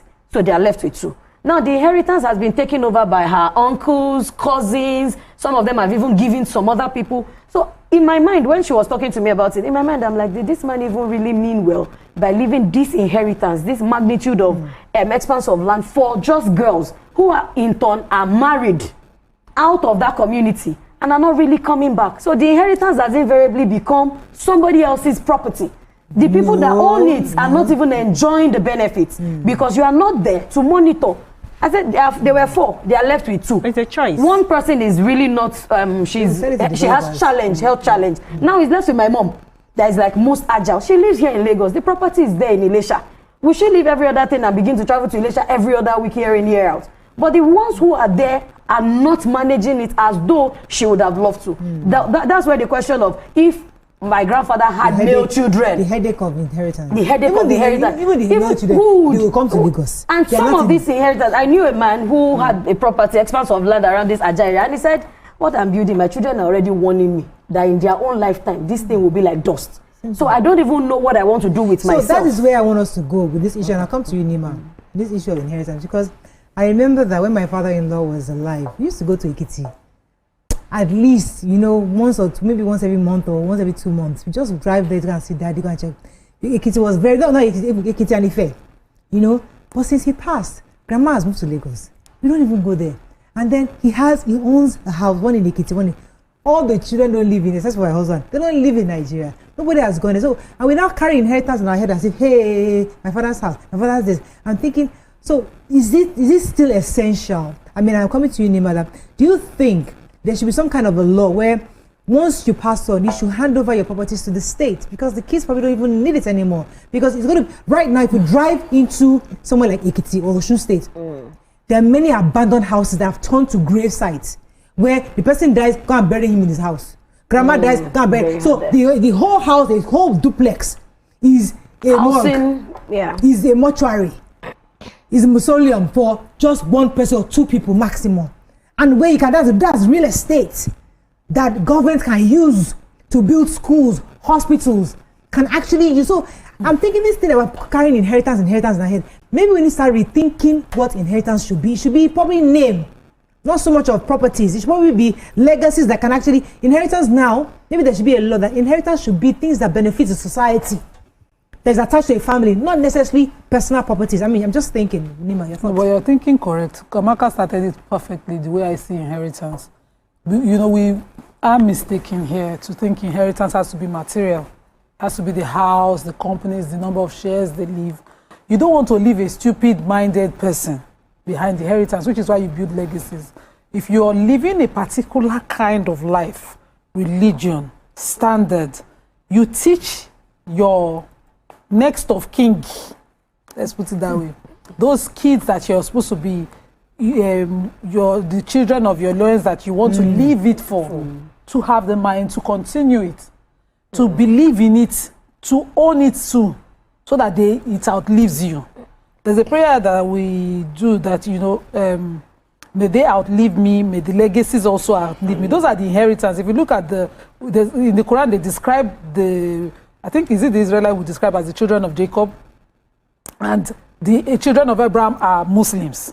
we are the children of Abraham. Ishmael, Ishmael. So no, but the lineage is from Abraham and the religion and everything. If you see, did Abraham leave one house somewhere you can point to right now? It's the legacy, the rules, the beliefs, the standards, morals. Everything, the morals, all the way to prophets. We call the prophets' entire beliefs, sunnah. We follow it, practices. They are tested policies and philosophies that have lived through time. And you are a parent, and all you are thinking of leaving a child with is one property in Edo State. Me, I never even go there safe. The last time, my mother-in-law is the one who drives through my father's house and says, those your cousins, they've left one corner to fall. You people are not doing well. Mama, if it concerns you so much, maybe you should talk to them. But my grandfather left he was the first to build a story building. Back then, he traded all the way to Calabar and Badagry and saw those story buildings, the type. That was how he started back home. And everybody started to build story buildings like that. The decking was made of Iroko trees, and then they'll put mud. And those days, it was fashion. Grandpa used to be known to come and dry out his money outside. My uncle, that is surviving as eldest now, is a billionaire. He's not drying his money outside, he's drying it in the account. His houses, 10 times over, will bury my grandfather's house. But that house was fought for when Grandpa died. The people who are living there are now calling the people that are outside to come and help them to renovate it. Share inheritance. Are we looking at it properly? But my dad used to talk about my grandfather. When he talks about my grandfather, we get to people who say, I am the son of it, Abima, the great giant and all of that. The legacy. Even when I show Ricky for myself in front of me, I'll say, me, the daughter of Itzabema. I'll call my father's name and say, the son of, the legacies, the beliefs, the practices are the things that, forms an individual. And if you look at Mr. Ogabelo, he has created inheritance for all his children. Look at the movies that Femi Adebayo is dropping. If Femi Adebayo had to learn movie production as an adult from a stranger, he will not be as successful. Pardon me if I'm wrong. Personal view. As successful as he is. But he's lived through it. He's lived with a veteran. He's watched him. Look at his brothers in different aspects of movie production. They are all acing in their various fields. In this field that their father left, the man should rest. The man should die happy. He left an inheritance, really. But if he was talking about property here, one wife would say, I was the one that started with him. The other wife would say, the day he was building that place, it was me who was so let's not discountenance. I'm coming to why he thinks it should not be left. And if you look at all of them, it doesn't make sense if you're in a polygamous, even if you're in a monogamous relationship with one woman, to be concerned about what you're living. Because the conversations will happen, just as Dami said, the women have gone, somebody else, if that's for a monogamous relationship, for instance, will be left. In Edo, we call inheritance iku, and the singular of it is iku, which is waste. What the dead has used and left behind, and you want to come and fight over it, it's supposed to be his leftover. You want to come and make sense of it. Leftover that can also serve as a cushion. He can. Now, you can do it such that you structure it. If, for instance, that pound farm, there was a structure where he's working. The children can inherit a working system of stuff, but that they inherited the land. Okay. Except they want to be farmers themselves. I want to jump in because I disagree with some of what both of you have said, in the sense that like I said at the beginning, that we need to have a mindset shift because inheritance, we don't need to see inheritance as being static. Inheritance is not static. Inheritance evolves. Why am I saying that? You can own a farmland, or you left a farmland to your kids, right? And it's for you to create generational wealth and legacies, you will have trained or groomed your kids, or at least one of your child, to be able to retain or retain that inheritance, right? So if your child is not interested in farming, for example, you want to believe and trust the fact that this child can take this farmland, sell it, and use it to create another inheritance that they're leaving to another child to build generational wealth. It mustn't be that it is this crop and that this crop will not stay here for the next 100 years. It's also possible. But then you can take this crop, my own generation can take this crop, turn it into a phone. The generation that comes after me can take the phone, turn it into. But if this club is one village that nobody wants to know where it is. No, but no. Because, for example, that's what I was saying concerning the houses. Many of these children, because we want our children to grow and to be exposed and do better things. So you will have a nice cup placed in Osun State in one village somewhere. And the children have now moved to Port Harcourt or from there. What is your responsibility? So they don't, because you train, remember you train them for their abroad. Just like she was saying, you train, this modern generation, we are training our children for abroad. We're not training our children for Nigeria. We're not raising them to love what our fathers have sweat for. We're training them to go abroad and so they get exposed and they're not interested in that thing you put in. No, but it's your responsibility as someone that wants to pass your legacy on to ensure that there's a trust that guides against so many things. You don't bring them now to trust that you're upgrading it now. He said, who legacy help? Know how that, okay, this thing my father worked for and I have a house in the village. How is it going to help me? For example, there's no market in the village, for example, to try to change that thing to a manufacturing company. There's nothing. So what's the point of my father now sweat 30 years to build this one thing in Osun State that's useless to me? So my question therefore is that do we need to continue to see inheritance as important? Or what Oga Bello said that I don't need to leave nothing. Don't leave anything for anybody. Let everybody face their own life. My auntie and her brothers, in the lifetime of their mom, told their mom that these numbers of lands that you have been buying around Lagos State, because she had built them to the point that they saw what their inheritance was while she was alive. But she also left property, and they said, no, eat your property now that you're alive. Because they were already viable. They already saw it. So I think, personally, you should be more concerned about the minds of the individual as much as you're working. So that they don't end up asking you, if you die, for instance, and leave properties in Osun, maybe if you leave it in Oshogbo, it will make sense. If you leave it in, and the child is interested in farming, because you should be that. Well, Amaka is talking about trust. Trust is that you've created an institution that takes care of the inheritance for them. Whether they are there or not, or whether they want to be part of it or not. It's a good thing, so that when they need capital, it doesn't matter. You don't go and create a limiting inheritance. For instance, when you say this house must not leave this family, this land must be used for what I have. You are giving your vision as a limitation to your children to move.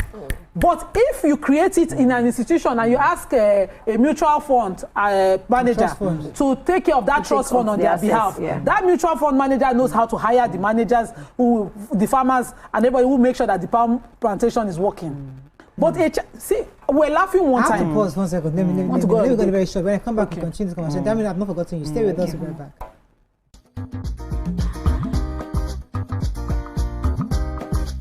Stay tuned. Your View will be right back. Good, tasty food is worth living for. TVC Communications, Nigeria's leading independent broadcast company, has been officially designated as a great place to work. Over the past 3 years, we have transformed our workplace into one which is respectful, caring, rewarding, and provides great benefits to all our 500 employees. We thank our team for giving us the chance to show that partnership between employer and employee really works. TVC Communications, officially designated as a great place to work, and now the only broadcasting and media company, not just in Nigeria, but throughout continental Africa, to be fully certified. TVC Communications, a great Nigerian company, a great Nigerian place to work.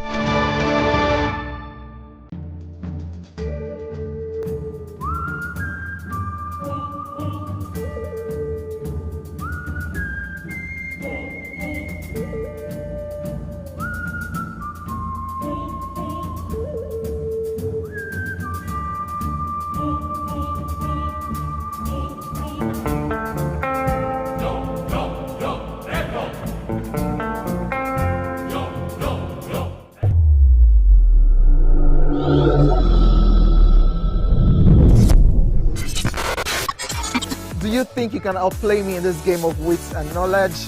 Can you go 7 rounds without flinching? I meant answering 7 questions correctly. How well can you hold your liquor? If you're curious, then join us for the most exciting conversation and games with your favorite celebrities on 7 of 7.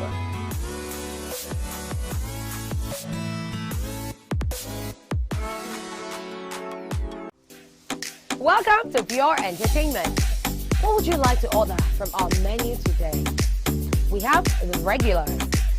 So let me go and look for my jam results. So My 280 was 320. I suppose don't be one medical. At this point, I contest my jam results. I want to close the show. I can go. I can. That's all we can take. I choose to close the show. Ladies and gentlemen.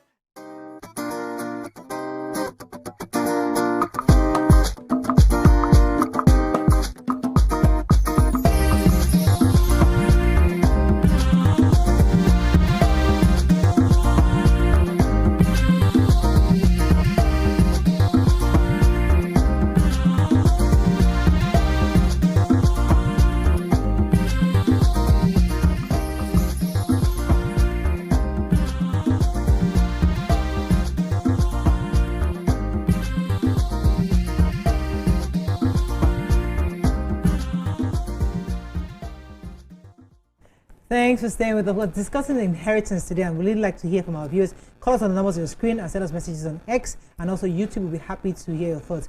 Dami's going to jump in here. Yes, I wanted to jump in on what Amaka said, like when she mentioned training the children, and you also buttressed on the fact that most times now we are training our children to be independent thinkers. Think outside of me. We're raising our children to behave as though, what if I'm not there? And I also believe that if you have inheritance, the physical one that you want to leave for your children, is something that you would have tried to inculcate into them as early as possible. We saw some of our fathers take their children to the office, showed them the books, made them understand, but still did not guarantee that the children will come back and take over it. Because now we have still taught them about independent thinking. And this independent thinking is vast. Some children don't even want to live here. They are just waiting for their parents to pass. The few times that they have here and they are conforming and they seem like, oh, they are good boys and good girls, it's just because their parents are still alive. The moment they pass, it's like, oh, this is a dream for me to do my own thing. Not even talking of inheritance. When I was with one of the banks, one of my boss actually studied medicine because of his mother. And he took that certificate after practicing for 7 years and gave his mother and said, you know what, I've lived your life to an extent. Now I want to go and pursue mine. Now that's not inheritance. So what if it was a certain inheritance that was left for him? He can as well say, you know what, you worked for this all your life. I do not like this. I don't even want to be a part of it. It doesn't mean that I will not continue your legacy. But I might not be able to continue this this inheritance that you are wanting me to be on this line. I like the way Nima had put it, that you are putting your own vision. You're limiting your own vision your of your children. I'll come to you, Amaka. Let me take this call from Adewale. Adewale, thanks for calling. You're live. Good morning, sir. Go ahead, please. You're live. Yeah, this first-time caller. Welcome to the show. Thank you so much, man. I really love the program, actually. Thank you. So, concerning the inheritance you guys are discussing, in fact, I have an experience with one of my pastors who have 3 children. 2 of them are out of the country, and the last one is still in Nigeria, and the father built new property for him. And the father has not died, though. This guy was saying, why that is doing all these things? I don't need all this property. Why are they building? I said, stop saying all these things. I don't need it. Because very soon I plan to relocate. I won't stay in Nigeria.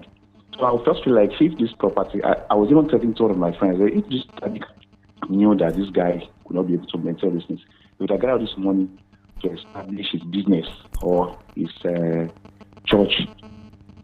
So I would just feel like if these people can just see if they can name the property maybe for children or for different things, so that people can benefit after the person. Yeah. That is my contribution. Thank you very much. I think I've shared with you on this table before. It's a very popular school. I won't mention, I'll tell you the name during the break. The owner died. 3 sons are still fighting over that school. And this is a school that I think over 400 or 500 children go to. And because the woman or whoever, the person did not do a proper training of the children to take over, because these children also lived abroad. They don't live in the country. So they are going about pursuing their dreams. She has built a huge school that is serving almost 500 children, families. Their life is there, and then the entire school is on a limbo. It's just profits making for the children. The kids are coming, and they want to take it over, either just go home and go and sell it off. I'm like, no, you cannot send these guys home. We need to make sure that this school is sustained. How do we create it? That's what Corona did. They created the Trust Council, so nobody can lay claim that it's my school. A trust is holding on to it. That's what you're saying earlier. Yeah, In this our inheritance, the thinking that we need to start having in mind is like, it's no more, I have this house, I'm handing it over to Amaka, Amaka let me share. No, he said, I'm going to give it to a third party who's going to run it and run it properly, and then the proceeds can then be shared with Amaka. Everybody. My grandfather, I have never seen him in my life. He died in 1976. I was born in 1980. I am still receiving money quarterly from the Fuja estate. Every quarter, my brother is the oldest one. He gets the money and he shares it. And what I still get as one of the 4 children of one, my grandfather had his own. I think he had 4 wives. Then he paid inheritance for even his brother's children. So I said from 4 wives, who had maybe 7 or 8 children. Now his brother's children. So all of them, they all have access. Now me, I'm under my mother, who has 7 siblings or so. Under her, she has 4 children. I still receive, I mean, I can't tell you the figure. I still something substantial. You showed me that day. Substantial. Exactly. So that's what I'm saying. You don't just say, I bought this estate, I bought this, and I'm handing over to Amaka to. No. You are limiting the potential of that. That's the point I wanted to make. So he left a vision. He left a vision that he structured such that what he wanted to do was create a vision where that Aromodomo will outlive him, that his descendants will never suffer. Yeah. He created a structure such that whether the descendants are interested in how the machinery works, they will not suffer through. Yes. But people now live, for instance, your fashion style, for instance, you want to leave it for, this is our fashion style, you want to leave it for daughters that we born now. They don't even understand how it's dressed. So Dima, you find out that you know that at the age they say bring up a child the way a child should grow, and child will not depart from it, right? And you grew up in a Muslim home, and you're Muslim because of the upbringing and what you saw, what the values that have been put in you. You grew up a Christian, and you made that decision, not because it's a decision you wanted to make for yourself, really, but because this is what you know, right? Yes. So I think what we lack in Africa is we lack schools that I don't know if I should call them finishing schools, but we lack schools for the rich and even the refining and even the middle class that are interested in it, where kids are taught like how to take care of investments, the importance of what your father and your mother that they are doing, because sometimes your kids see you just going to work and everything. They don't know the importance of that thing that you're creating, because you don't know how to translate to explain. And then most times kids are rebellious, like, mommy, I'm not going to do what you want me to do, or what you're doing. I want to do my own thing. I'm thinking for myself. But if you send your child right from when they are small to a school, just like the royal families and everything around the world, the very rich family, you send your kids to school that teaches them wealth, generational wealth, how to build it, how to maintain, how to curb the taxes, how to reduce taxes, how to and they understand the importance of that thing. What I'm hearing you say is teach the value, which I love. Yeah. I think we mentioned it yesterday. Prepare them for the inheritance. That's what she's saying. Prepare them for the inheritance. So you have the vision, understand. you are born royal. You want to go and train your child so that the child does not believe in royal standards. How is that possible? How is that possible? When the child grows up and you expect the child to just fall into the role, the child will rebel against that role. But if from childhood, they do it in this our Nigeria, some royal families do it. Yeah. They pick that child. There's a special preparation for the entire life of that child. Of that child. Let me take this call from Janet. Thanks for calling. You're live. Disjointed. Good morning, Janet. Hello. Okay, I think I lost that call. Okay, I think in referencing to the Bible verse you wanted to mention, it was Proverbs 13:22. A good father leaves an inheritance for his children. At this point, really, I want to just totally agree with values, because some parents are not even raising their children to value their family name. And that's why they begin to drag it up and down. Maybe a bit of the Yoruba, you know, the inculcation of, want to be you must retrain yourself. And the name that you have is more even valuable to us in this Western part than, because the next thing when you're going to somewhere is that who is your father? And with your own character, they can almost tell that, is it that they trained you or you refuse to train yourself because we know that your father is a certain kind of person or your mother is a certain kind of person with such principles. So there are a lot of times that we miss it because we don't even allow our children relish and appreciate the name we're first of all living, which is the first legacy. Whose son are you? Whose father are you? Very interesting. Who are you going to become? Whoever you're going to become already is precedented on who you have been from your home. Let me take this call because there's something I don't want to forget. Tokumba, thanks for calling. You're live. Hi, good morning. Good ladies. morning. Good morning. From the UK. I'm Tokumba. I'm calling from the UK. Welcome to I'm the a first-time caller. From the UK? Right. So concerning the topic, what I would like to say is that inheritance is not limited to properties alone. It doesn't have to do with the physical building. It's anything, that can benefit the children and even your generation to come. So the main issue here is that you need to build the mind of those who will inherit this property. That's what's important. Yeah. Thank you very much, Tokumbo. Also, there's something I wanted to bring up because we said it in passing, but it was also reinforced yesterday when we were having a conversation. Because we've focused so much on inheritance being money or being physical, material, such that even in our own subconscious, we are constantly thinking of how much did he live? What estate did he live? How many cars? How many this? But to think about it in redirecting our thinking, you said it just now that you live close. My mother too left. He closed. My mother left. My mother. I wore it the first 1 year. I was wearing it back to back. But now I'm finished wearing it. Yeah, the one that is not stylish now. She outstyled you. You see that. There's one that I think I wore it while she was alive. She gave it to me. This woman made this clothes. 10 from India. It was handmade. Those beaded. Those beaded ones. 10 colors. This woman chattered it. Now from you know India. get style more. I changed it to myself. I wore it. She bought it in the 80s. I wore it. Now I finished wearing it. I don't worn out. So now I can't hand it over to my daughter. I don't even know what it is. But the point I'm trying to make is that let us not focus too much on the material, because what's more important is the name. Because we decided, Olu lawyer, for example, we might not have a lot of money, but there's a name he left that the government says this man deserves to be honored. But we don't care, because you're thinking about the material and money. Since you have dropped this Oluloyo twice now, let me answer you. Answer me. The first rector of every institution, imagine that we named all the institutions after the first rectors. He was a former governor. Impact. You see. Okay, I get if they put the first VC of our school, we cannot debate impact later. Let's leave impact. So tell us about impact. Let me pack it. So let's leave impact. She wanted to answer it since they carry my belly. So you see this style thing. You, number one, you don't style like Mama. No, Mama, we saw her lifetime. She's a style icon. But you will manage you, because you cannot even remember your own birthday. We used to remind you. So but leave those things, because they are valuable things. For instance, those fabrics that Mora is talking about, I wish you saw them. They are standard fabrics that even Elizabeth's children, if they met it alive, they'll be able to style it anyhow, different styles. So those are mothers that had bottom box folded. They know. They did not buy fabrics that when you come back, the fabric goes shop.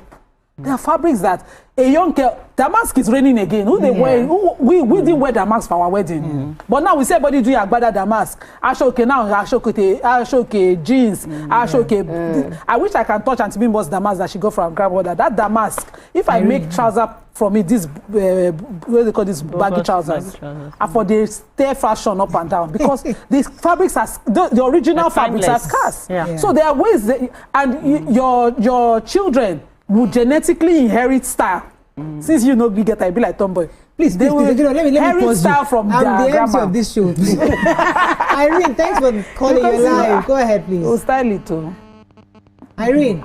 I'm still waiting. We are live now. Don't wait again. We are here. Go ahead, please. Sorry. Irene. Hello. Good morning. Good morning, ma'am. Listen to me directly. Go ahead. Can you hear me? Very clearly. Go ahead. Yeah, can you hear me? Yes, please.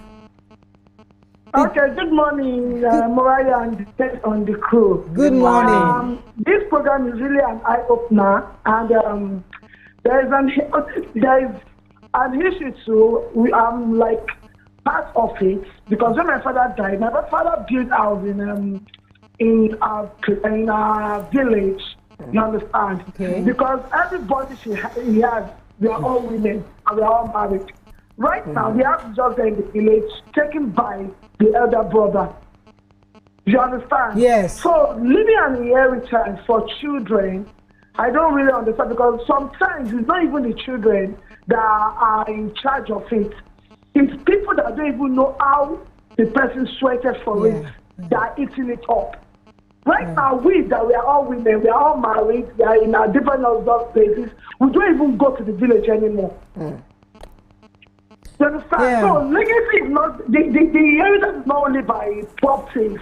It might be what your father lived, the something he imbibed in you.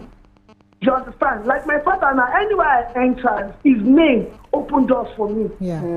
You understand? When you hear you are from so family, is this so person your father? That alone makes me happy. Yeah. Because of the kind of person my father is. Thank you very much, Irene. So that's what I want us to leave this show with. The fact that, because my mother-in-law too had that issue. She was from a royal family. They had large expanse of cocoa farm. Today, she's just like, doesn't know who is that of it, who's doing nothing. These are things that the family owns.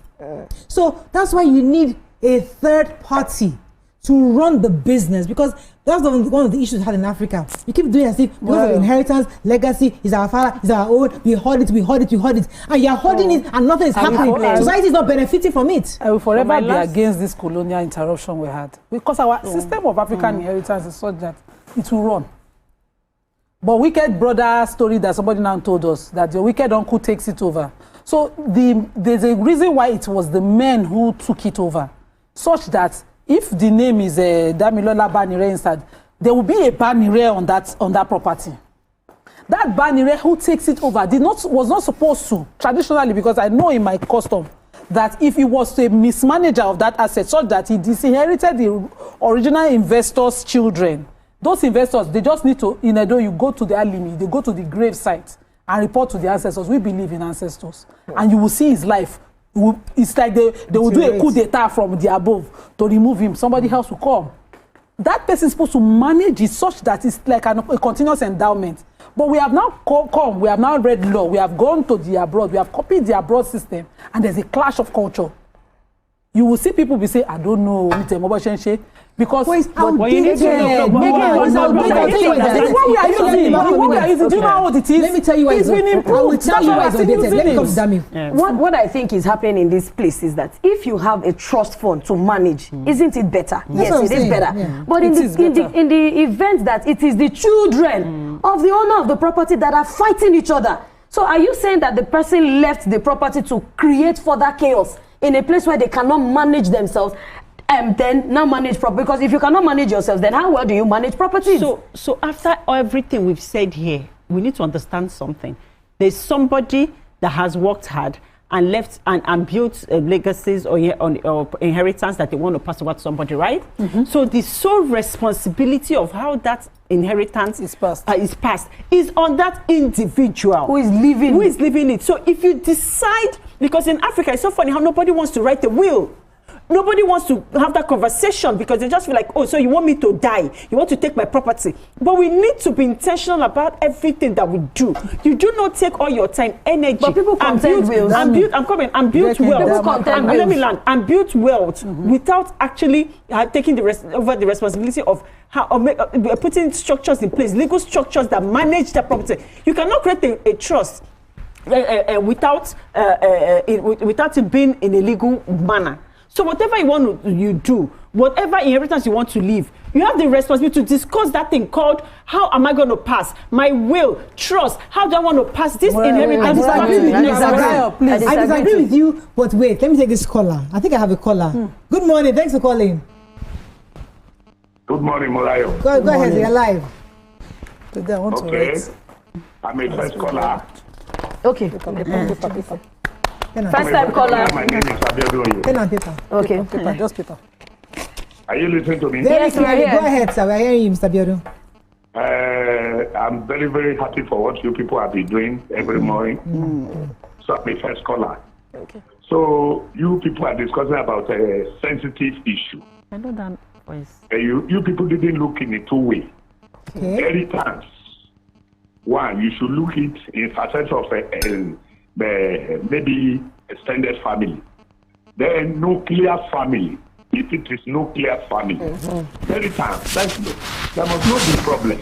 But when it is polygamous family, then the father should not, even both polygamous and the nuclear family, the parents, I mean the father, must not allow the children to know about what we call inheritance. It should allow them to grow up. It should not disclose it with them, because some of children of nowadays, they didn't want to work. They believe on what their parents have done is enough for them to live. So if they hide it from them and look for management consultant in future, in the will that will manage those things for them and will be share it amicably for them, that one will be better. Thank you. And maybe this one hate this one when they are sharing this, and the father must make sure he have give the management, maybe the way as a consultant, this is how you share, this is how you share the proceeds you make in my inheritance for my children. Right. 50-50, nothing like say this last one, you should take this one is the second one, you should take this. If all these things are be done in the right way, I think inheritance. Thank you very much, Mr. Abiodun. It's very, very good. Thank you very much. Okay. See, inheritance for me is like the raising kids. When you are raising your kids, you are instilling the discipline. My mom used to say, don't forget to pray that the discipline enter. When you are leaving a will, don't forget you're just stating your intentions as regards the properties you have left behind. It is not you. Abi, your spirits go come and execute it. It's someone else who will do it. At this point, you need grace. You know, my friend, we got briefed last year to review a 20-year-old estate. The kids are all alive. No, not all of them. A few are dead. And one of the executors, who was the best friend of if you see this detail of this will, is 20 years old will. I bow for the testator. Very visionary man. And he wanted that all his children would continue, just as your grandfather's estate, to enjoy. This is the day, Koyo, that they will continue to enjoy this estate. Now, estate that can make over 20 million annually is causing problem through executors. The two executors are biological survivors of the man. And we are discussing how all the children are confused. We are moving to court now. I'm advising. Because I first of all cried when I finished with that will and told them this is not the intention of this man. He did not think that this property is so structured to feed his children will be what will be dividing them, and we'll be at this meeting talking about a division. But you see something, he did not live to do it with his own hands. When he was alive, there was unity. Each of those children catered for. They are like Abiola's children. Each of them, he knew his children, each of them catered for. Now, he has died. It is the grace of God that will ensure that his intention is carried out. If you put a trust, this is where I come. Banks are making money off of this kind of estate. They are keeping quiet over the money dropping from your trust fund, from your shares.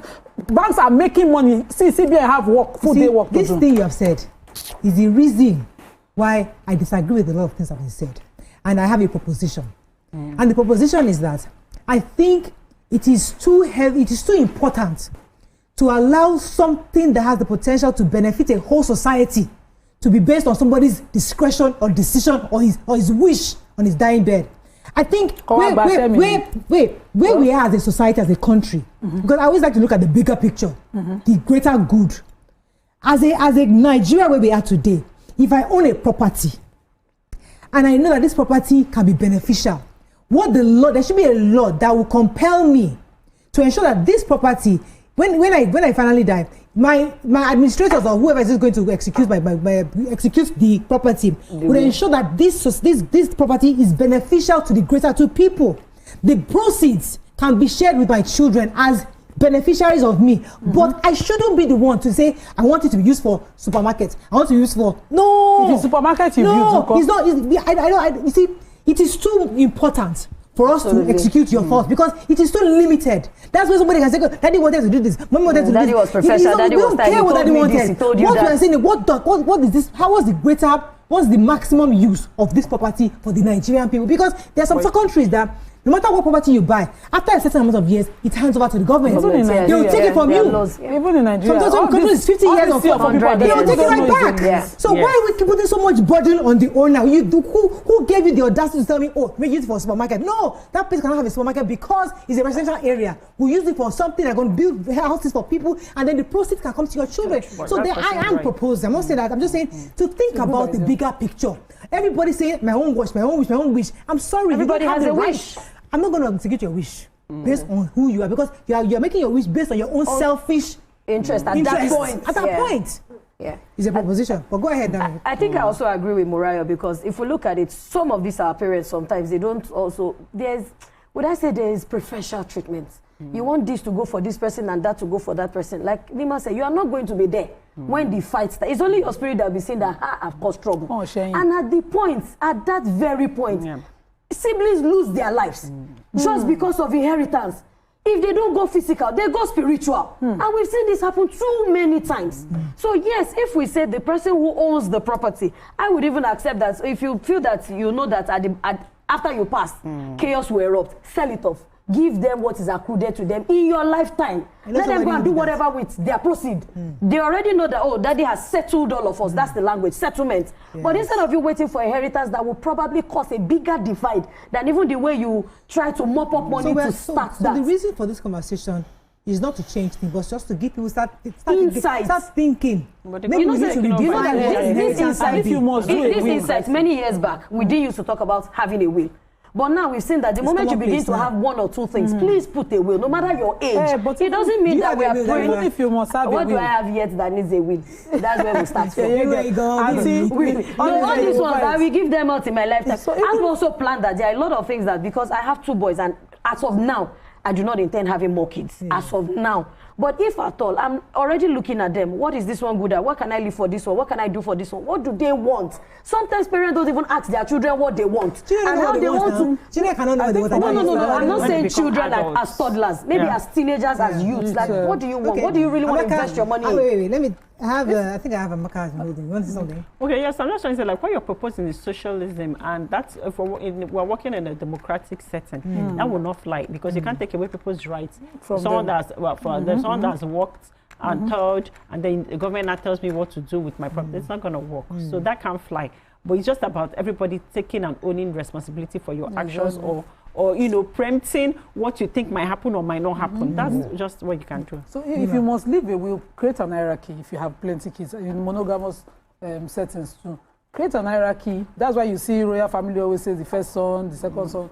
In the absence of this person comes in, taking care of any lacuna. And if the absence of all the sons, it goes to the daughters or the first sons of the daughters. Create an hierarchy, a situation. But then let the people have the vision to know that this role is generational. This estate is generational, so that as they are growing, they are buying into the vision. Because if they lose the vision at some point, the whole thing just crumbles. Okay, I think that's all we can take. We can wrap up on that. But really, now God Almighty should help us to empires crumble. In a nutshell, empires crumble. Inheritance and importance.